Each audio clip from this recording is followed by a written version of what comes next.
So the truth is, Africa must also define her own problems, and having defined her own problems, must also find solutions to her own problem. Do not be cheated. Do not be deluded that the world is full of benevolent individuals and institutions whose only claim to fame is that they want to lift Africa from the morass that she now finds herself in. The reality is, the poverty of Africa is the glory of some civilizations.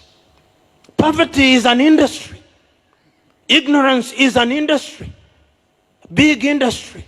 And there are those who want Africa to continue to wallow in poverty and to wallow in ignorance because it is their safest bet to their continued benefit.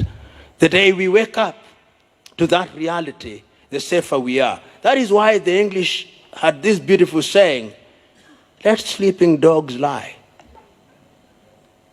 So we are sleeping, and we are being allowed to lie.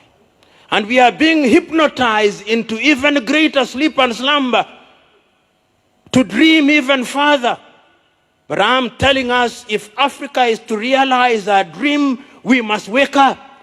If Africa is to win the lottery, we must buy the lottery ticket. It can't be done because it is a question of cross-fertilization of ideas. We must learn from other civilizations, but learning must not mean surrendering to them. I'm submitting to us that we surrender to them. And going forward, therefore, you who are present here, we must think of another Africa. An Africa where when we talk about technology, whether it is in solar technology today, Morocco, and I stand to be corrected, is engaged in developing one of the largest solar farms anywhere in the world. I'm still talking about consulting engineers even in that field. Kenya is doing another major solar project, and all African countries ought to be engaged in it. Namibia, I think, is also engaged in it. But if you ask who the consulting engineers are for those projects, they are not Africans. Even the solar panels that are going to be used, the best that African countries will do is to assemble them. They'll be brought as completely knocked down kits, and ours is to assemble them as our children assemble Lego.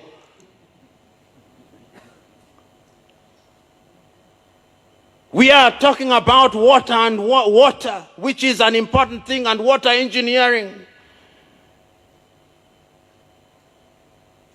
And we have consulting engineers in that regard. Even when we talk about water engineering and the drilling equipment, I know of no African country that makes water drilling equipment. Perhaps South Africa. South Africans correct me.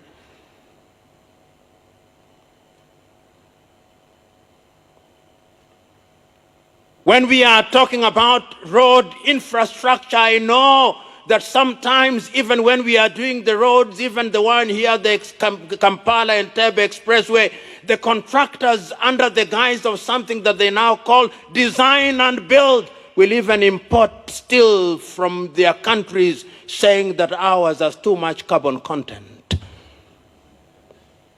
Sometimes even cement is imported because ours is claimed not to have certain ingredients.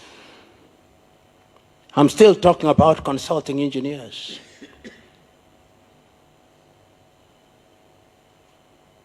When we are doing our railways, we may celebrate them all we want, but when we receive the wagons, they are rehabilitated engines that belong to the museums alongside the spinning wheel. I'm submitting to us that the consulting engineer is important to Africa's growth and development. You cannot deny that. And I can see the vision. I can see what the African leaders were thinking about when they met in Addis Ababa, Ethiopia, and came up with Agenda 2063. They were looking at the engineer and they were saying that the engineer, well, if he is a civil engineer, let him be an African civil engineer who is aware of the African terrain.